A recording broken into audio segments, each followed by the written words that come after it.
اعوذ باللہ من الشیطان الرجیم بسم اللہ الرحمن الرحیم.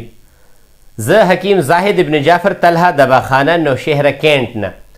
نن چې زمونږ کومه موضوع ده نو دا د زنانو پر رحم کې چې کوم د اوبو رسولی کېږي دا د هغې په باره کې ده.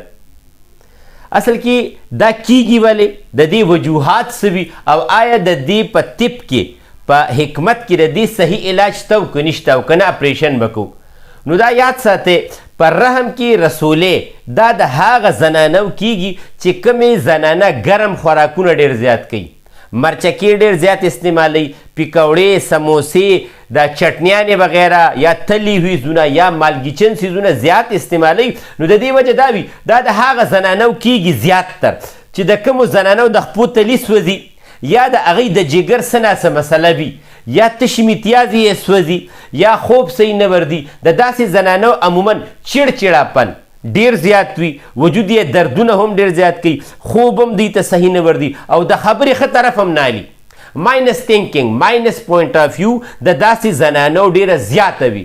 نو که چرې دا زنانه خو د ټول نه زیات نقصان چې کوم دی دې کې سور مرچکي، سره لوبیا، بریاني او چرګوټې پیپسي دا جوړیږي دې سره.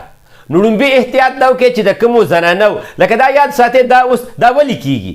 که تاسو خیال کړی وي نو نن سبا د 15 14 یا د 17 18 کالو جینکې به وي او هغوی له چې تاسو الټراساونډ وکړئ نو ډاکټره به درته ویله د دې پانی کې تیل یای د اوبو رسولی دي، سیسټ دي، فایبرایډ دي.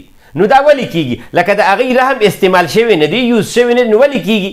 د دې وجه دا وي چې هر کله په وجود کې ګرمایش انتهایی سیوا شي نو دا د اوبو دا رسولی هلته جوړیږي. نو د دې نقصانات بیا دا وي چې دې کې که چرې دا رسولی ستاسو مثال په طور د رحم بالکل د بچهدانۍ په منځ کې وي نو د هغې نقصان دی دې کې بیا حمل نه کیږي. د داسې زنانو عموما د کوروالي ټایم کې تکلیف هم ورته زیات وي، سوځېدی هم ډېر زیات وي، ماهواري هم په ټایم نه راځي، 10 نه 15 دن پورې مسلسل لږ لږ بلیډینګ کیږي، کولو ماهواري هم نه راځي او درد مخې ته او شاته دواړو سایډو ته دردونه هم ډېر زیات وي. نو سړی هم ډېر پریشانوي چېرې موږ ول الټراساونډ هم وکړو، دویانې هم ول وکړي او هره میاشت یا په دویمه میاشت دې ته دا تکلیف وي. نو دا ولې؟ نو یو دی کې پرهیز سټارټ کړئ، دکه څیزونه مې استعمالوي چې کومې زنانه بطور سلاد د ماسپښین په ټایم کې روټۍ پرېږدي چې چاته فایبرایډ وي د اوبو دا رسولی وي نو دوی دي ګازرې، بادرنګ، چکندر، بندګوپي، ګازرې دا 6 څیزونه دي. ګازره، مولی، ټیپر، بادرنګ، چکندر او بندګوپي دا څیزونه تاسو کچه سټارټ کړئ یا دې سره روټۍ خورئ.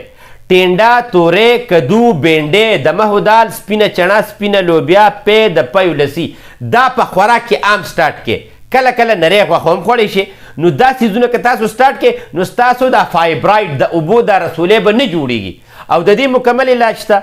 اپریشن ګورئ دا زما مشوره ده، اپریشن د دې زیات تر کامیاب نه وي. د هغې وجه دا ده چې اوس وخت کې ما سره په زرګونو خلک زما په وټسپ کې دي چې هغوی اپریشنونه کړي دي او بچي هم نه دي شوي او هغه تکلیفونه کم شوي نه دي.